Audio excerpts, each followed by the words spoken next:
Vamos a compartir pantalla. ¿Por dónde íbamos? Bueno, esto es lo que...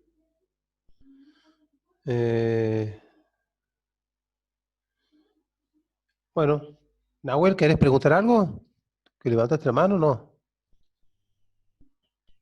¿No? No sé si me escucha Sí, el yo lo audio. escucho bien. Sí, sí. Por ahí anda, ¿Cómo? ve, ahí se entrecorta. Por ahí anda re mal el wifi. Sí. Cualquier Es otra cosita, cosita. cualquier cosita, hágame un chat ahí, lo leemos. Bueno, continuando con lo que les decía, acá tenemos el mapa de precipitaciones anuales de la Argentina y tenemos la isolleta de 500 milímetros que divide el país casi en dos. ¿Ah? Un 60-65%, un 60% es árido, semiárido, y el resto es húmedo. Eso va a estar, va a determinar los tipos de producción agrícola y ganadero que vamos a tener. Vamos a continuar. Este es este es un mapa de precipitación. Ah, no, un mapa hídrico que tenía. Eh, no tengo acá para, a ver si lo puedo, quiero ver si lo puedo ampliar, para que ustedes vean en dónde estamos, en la zona de,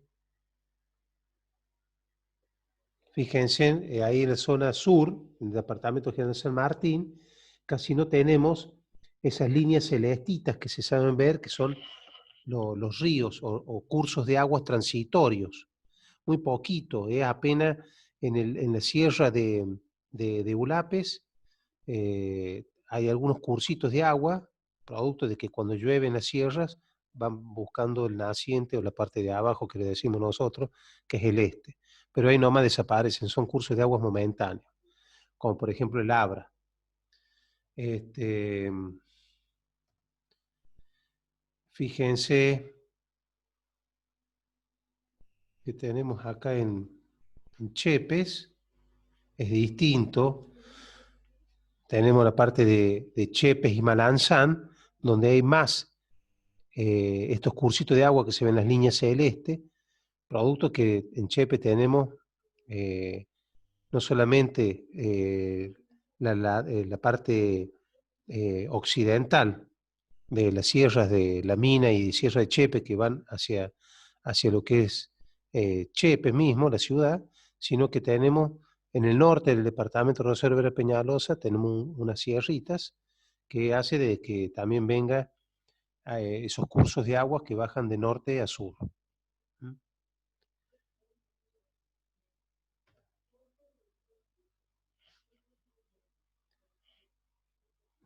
Y este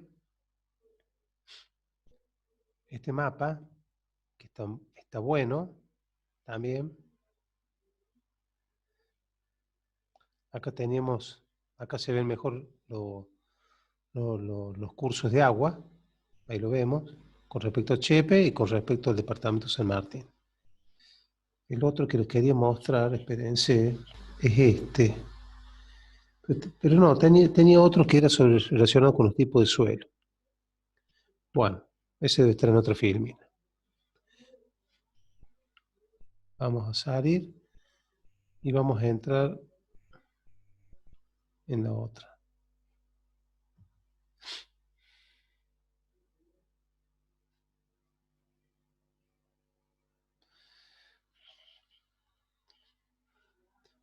Bueno, con respecto ya a la formación, a los componentes del suelo, tenemos que tener presente que del total, el 100% de una masa de suelo, tenemos un 45% son minerales.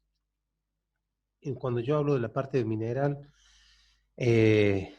estamos hablando generalmente del limo, de la arcilla y de la arena, y, y bueno, algunos otros minerales que componen también estas partículas.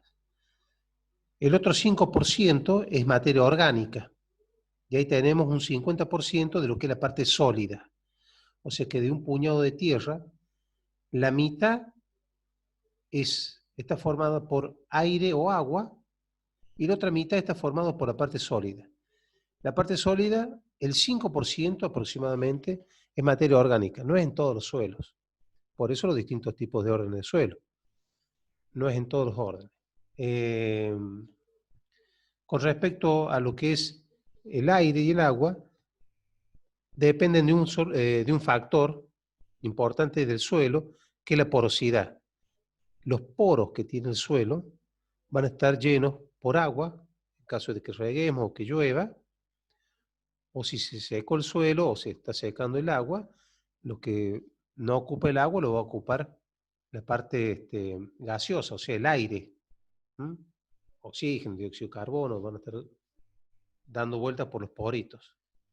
Así que tenemos un 50% ocupado por la parte de aire y agua y otro 50% por la parte sólida. Lo que va a estar ocupado por agua aproximadamente es la mitad de ese 50% y un cuarto lo ocupa el agua y un cuarto lo ocupa el aire. Pero todo va a estar dependiendo de la porosidad. Bueno, siguiendo con más o menos lo que habíamos hablado antes, el tipo de... parece que quiere entrar acá Rosario. Ahí está. Cómo se va formando el suelo, la génesis, la formación del suelo. Vemos cómo en la figura que está a la izquierda, las rocas, producto de cuando se formó el suelo, esa masa rocosa que da el origen al suelo que hoy tenemos, está formado por minerales y esos minerales están amalgamados en una masa compacta que es la roca. Esa roca está a merced de los agentes erosivos, en este caso el agua. Si cae el agua, si entraba por alguna de las grietas. A la noche, cuando había temperaturas muy bajas, el agua se congelaba. Nosotros sabemos que el hielo más o menos aumenta un 9% su volumen, entonces formaba esa cuña y al aumentar el volumen presionaba y la partía más a la roca. Cuando llovía o cuando se inundaba se llenaba esa grieta con más agua porque ya estaba rota. Al congelarse se volvía a solidificar, se expandía el hielo y se volvía a partir más. Y así se formaron las grietas. Esas grietas se fueron formando en el suelo rocoso, aparte por esa diferencial de temperatura. Calor a la mañana, mucho a la mañana, mucho calor, muy frío a la noche.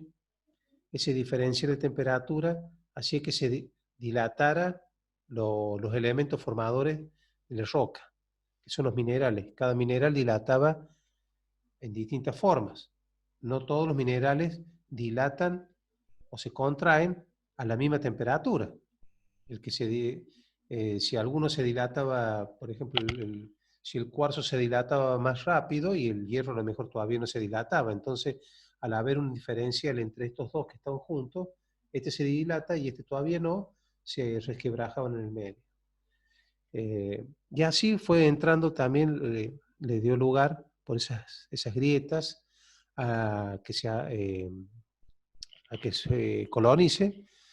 Fueron colonizadas esas grietas por bacterias, hongos, que luego dieron origen a también esos hongos y bacterias se iban descomponiendo, se formaron líquenes, esos líquenes se fueron descomponiendo y se fue formando, así como vemos en la filmina, en la parte número 2, donde la materia orgánica facilita la desintegración de la roca, porque también es ácido eso y va desintegrando la roca.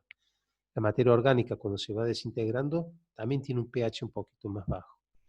Y todo eso facilita que se desintegre. Y así se va desintegrando la roca, pasa a la fase 3, donde de a poquito, fíjense en cómo se van formando ya parte del horizonte y porque ya también permiten que el hábitat de plantas mayores, plantas vasculares de mayor porte, hasta formar ya, pasar a la etapa 4, donde ya tenemos un suelo casi formado, donde tenemos un horizonte A, B y la roca, los típicos horizontes A, B y C del perfil. El perfil es todo.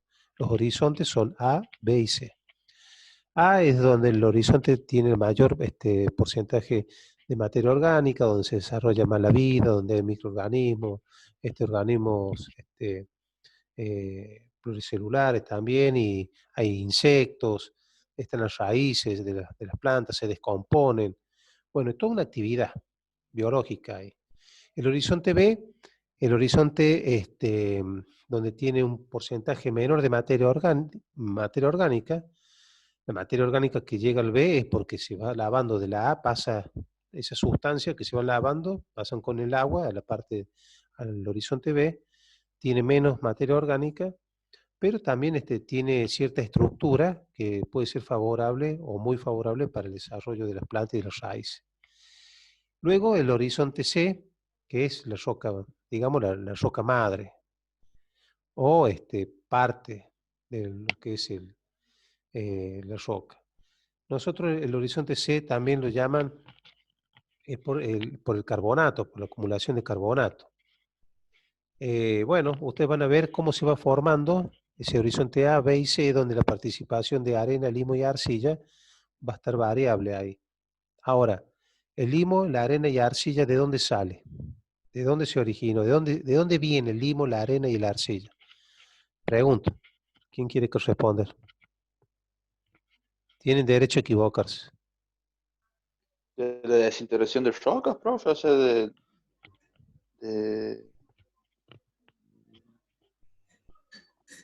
¿Sí? Sí, ¿no? Puede ser de eso. La desintegración de las piedras, de las rocas, todo eso. Exacto, lo estás viendo ahí en el dibujo. O sea que la arena, Ah, el limo y la arcilla que vos estás pisando ahora en el suelo actual, eso es parte de la roca. Lo que pasa es que te cuesta ver que a lo mejor un puñado de arcilla haya sido de la roca. Pero claro, pero no, digamos, por ejemplo, arcilla, limo o arena, distinto grado de desintegración de esas partículas.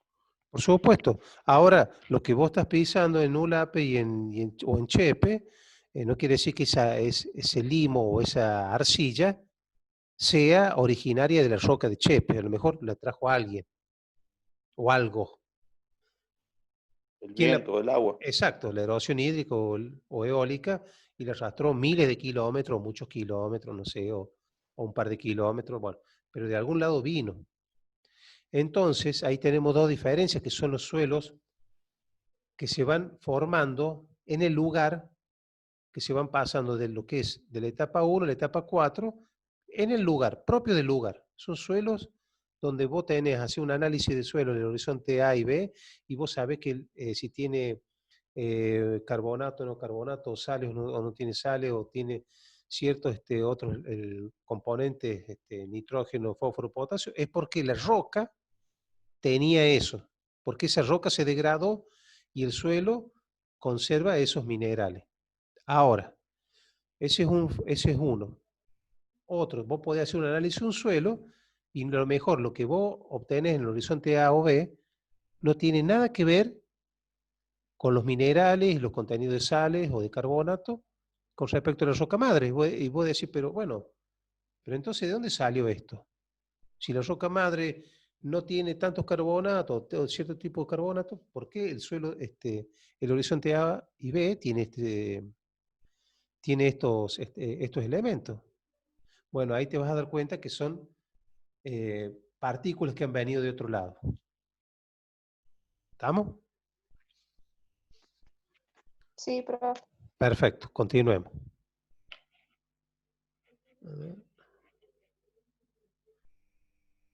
Bueno, ahí es lo mismo, vemos cómo se va degradando, se va formando el suelo, que es la parte, primero en la meteorización, o sea, cómo se va partiendo la roca, el meteoro se va meteorizando, se va partiendo en pedazos, hasta formar los horizontes que van a formar el perfil y que es lo que ya llamamos el suelo, donde ya hay una etapa de edafización o formación del suelo propiamente dicho. Bueno, acá tenemos las etapas para que ustedes se fijen, un poquito más didáctico. Fíjense en que es en la misma profundidad, el mismo cubo que era la roca madre, como se fue formando el suelo joven de la misma roca, del mismo lugar. Acá no hay material que haya venido de otro lado. Fíjense en cómo no es que la roca se va hundiendo, sino que se va degradando la roca y se va meteorizando la roca, se va degradando y se va transformando en el suelo que nosotros hoy conocemos, que es parte de la textura de limo, arcilla y arena. Pero es ahí, por eso les digo que estas partes de la textura, limo, arcilla y arena, es propio del lugar, de la degradación de la roca, en este ejemplo, ¿no? Bueno, y a la derecha tienen ya como quedarían formados las distintas capas de texturas y de estructuras formadas por la materia orgánica, el humus, al principio. Luego hay una especie de mantillo donde están las raicitias de las plantas y una capa intermedia para luego estar con el lecho rocoso, roca madre. Esto puede tener muchísimos metros de profundidad, o puede tener a lo mejor escasos centímetros.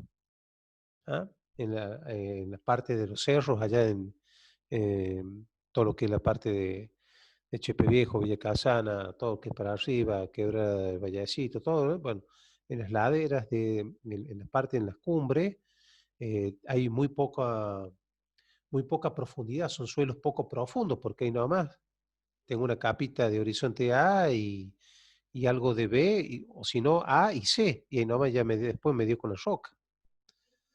Así que otra distinta sería la pampa húmeda, donde puedo cavar muchísimos metros para llegar a toparme con un horizonte C o con la roca.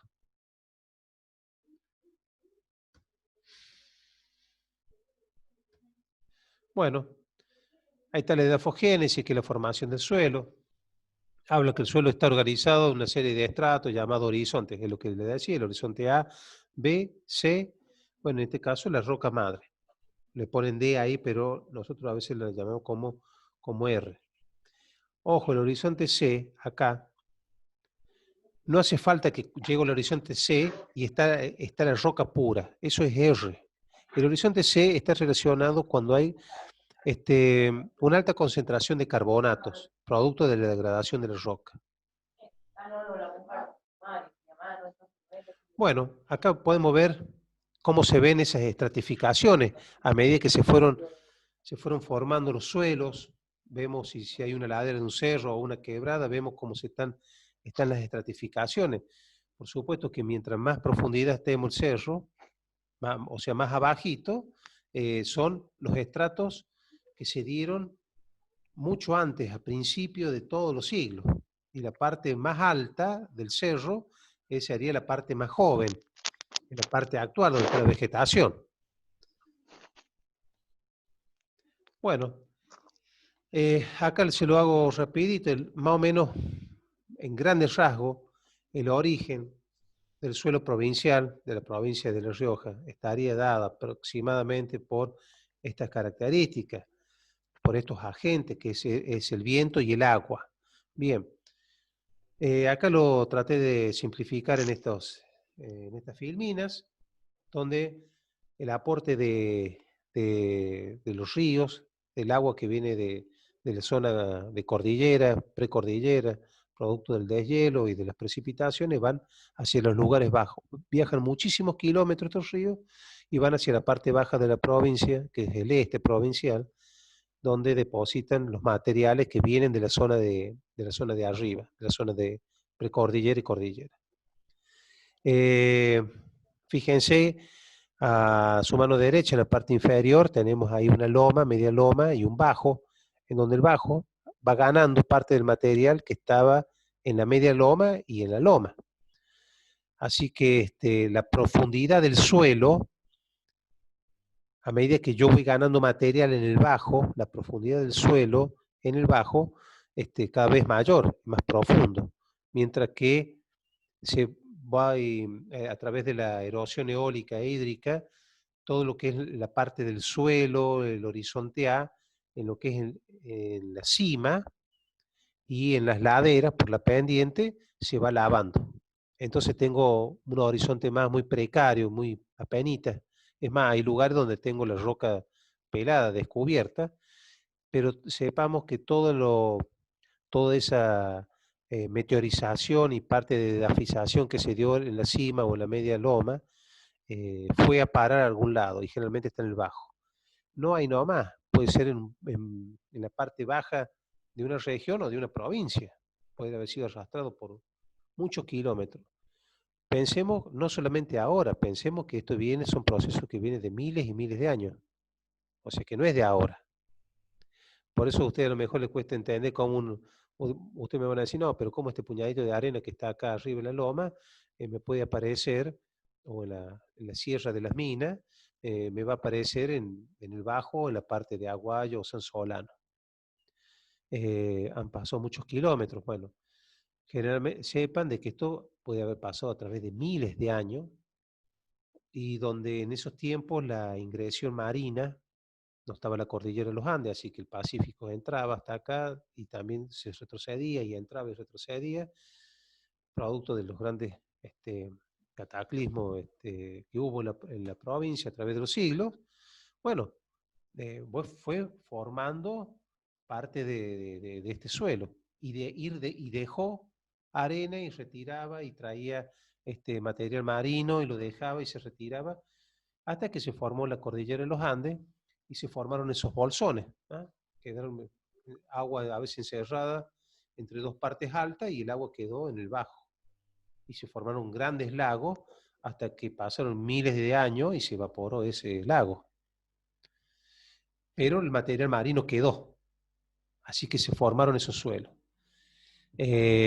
Bueno, eso es lo que pasó mucho en la provincia.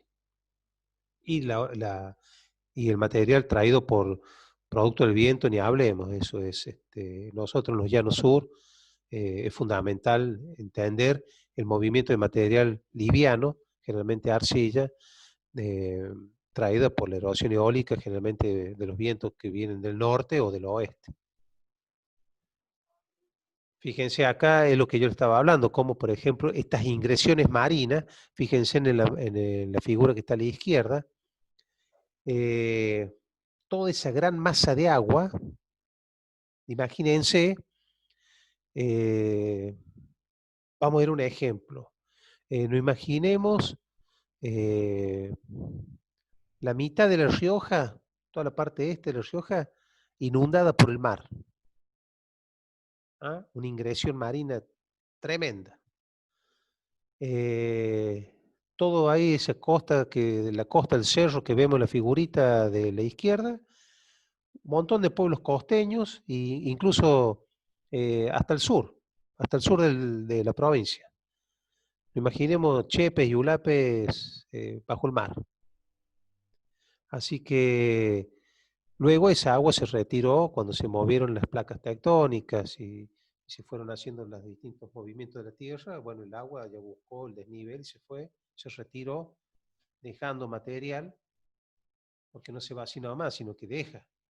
¿Qué material va a dejar? El material sedimentario de la vida marítima de ese momento, y el agua de mar va a dejar un porcentaje de sal considerable. Mucha de la sal y de los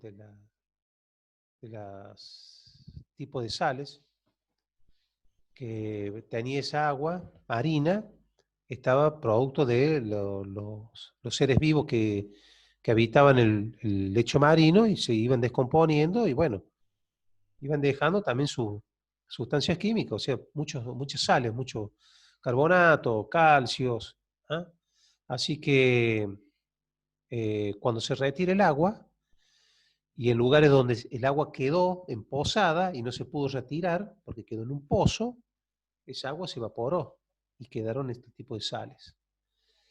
Así que pensemos en la provincia cómo está el tipo del perfil del suelo con ese material liviano, de dónde viene. Puede haber venido también por transporte del viento, como está la otra figura de la derecha. La erosión eólica y el transporte de las partículas a través de muchos kilómetros, de muchísimos kilómetros, durante miles de años, y bueno, y se fue depositando en la parte oeste del departamento Rosario de Peñalosa y parte del este del departamento General San Martín, donde tenemos también hay arcilla y parte de una especie de loes ahí, eh, como un lodo, que le sabemos decir nosotros, un lodo rubio. Profe, ¿Sí? ¿Sí? ¿por qué se da eh, ese viento caliente o ese aire caliente que hay en La Rioja cuando corre viento? En La Rioja. ¿Qué parte de La Sí, en la Rioja? capital, digamos, en la capital. Bueno, el viento norte acá es muy caliente porque el viento norte viene principalmente atraviesa parte de lo que es la llanura chaqueña, la parte, lo que sería subhúmeda, viene en dirección casi noreste, entonces atraviesa esa zona subhúmeda, va perdiendo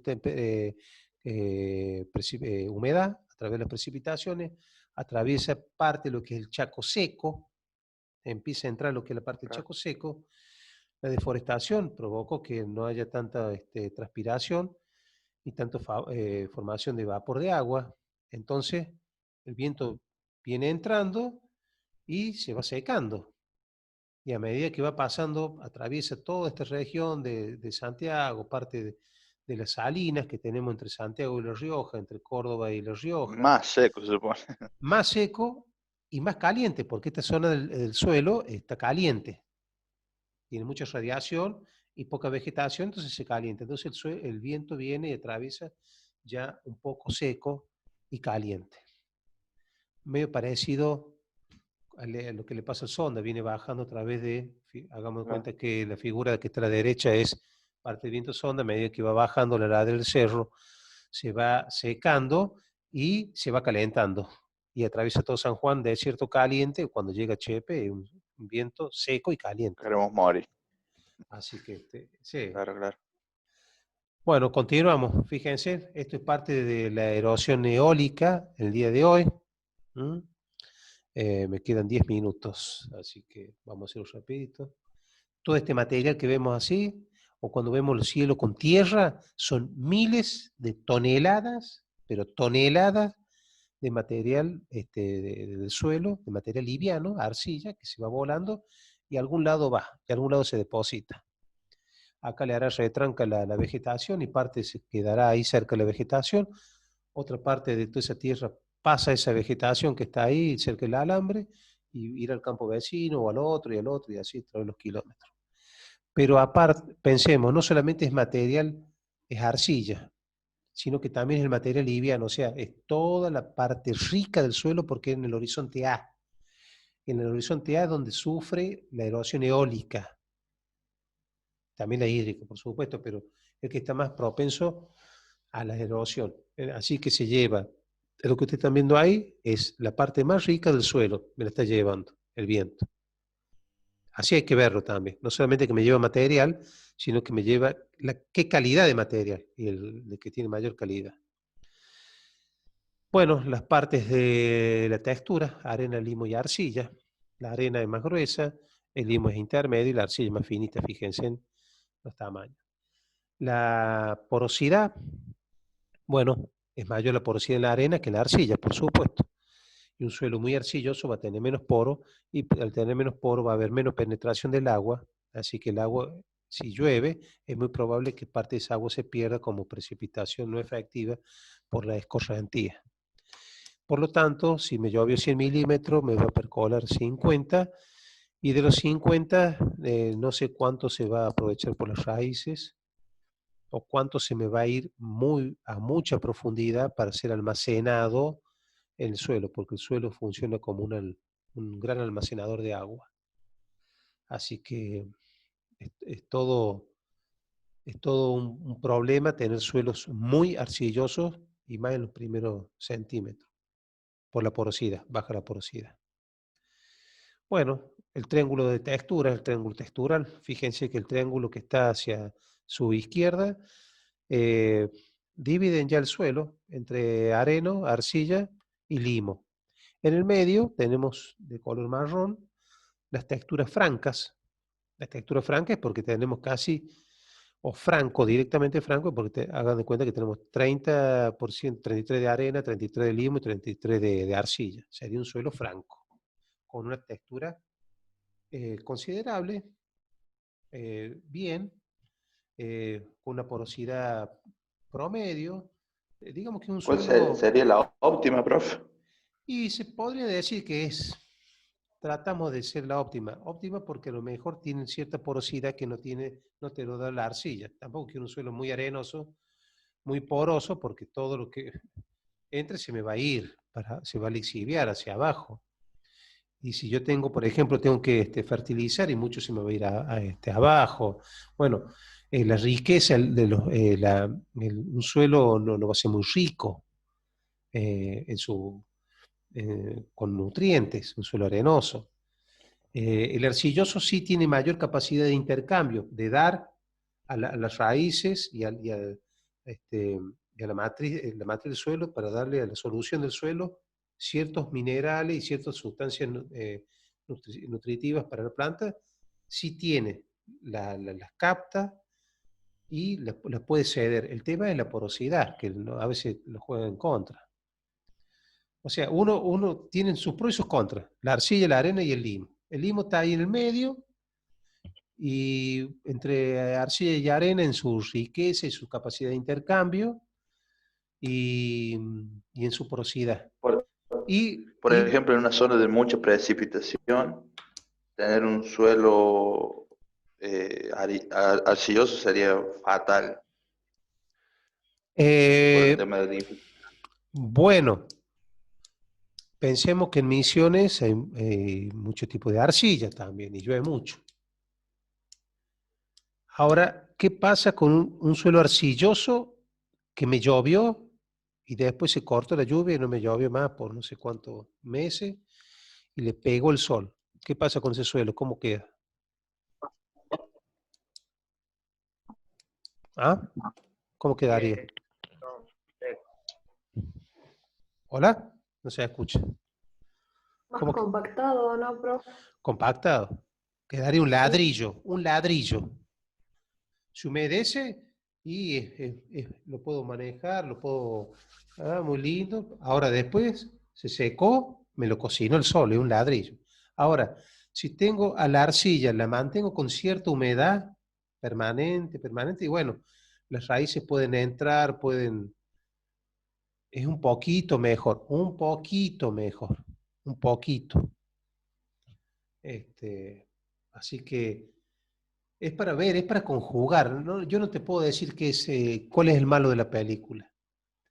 Y depende también qué tipo de producción quiero hacer. Y depende si el tipo de textura lo tengo en un bajo, en una media loma, lo tengo en la loma, no sé. Pero más allá del suelo también depende del clima. Cuando llueve, cuánto llueve, con qué frecuencia llueve, con qué intensidad. Bueno, por eso te digo, no te puedo decir yo cuál es el malo de la película. Yo los presento y hay que conjugar toda una serie de cosas del suelo, aparte de textura, pero también teniendo presente el clima. En el triángulo textural que está a la derecha, van a ver ya cómo se dividen un poquito más, ya es más exquisito cómo lo divido. Por ejemplo, si tengo un porcentaje de 50 de arcilla, de 20 de limo y más o menos unos 70 de arena, y me está llegando a una zona que es más arcillosa, porque tengo 60 de arcilla, perdón, no dije 70 de limo, perdón.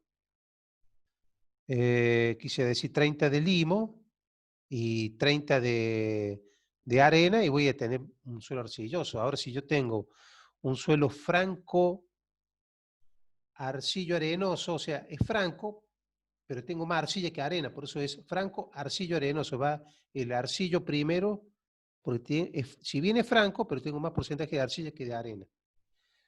Y, por ejemplo, yo puedo decir que tengo 60% de arena, 30% de arcilla y un 30% de limo.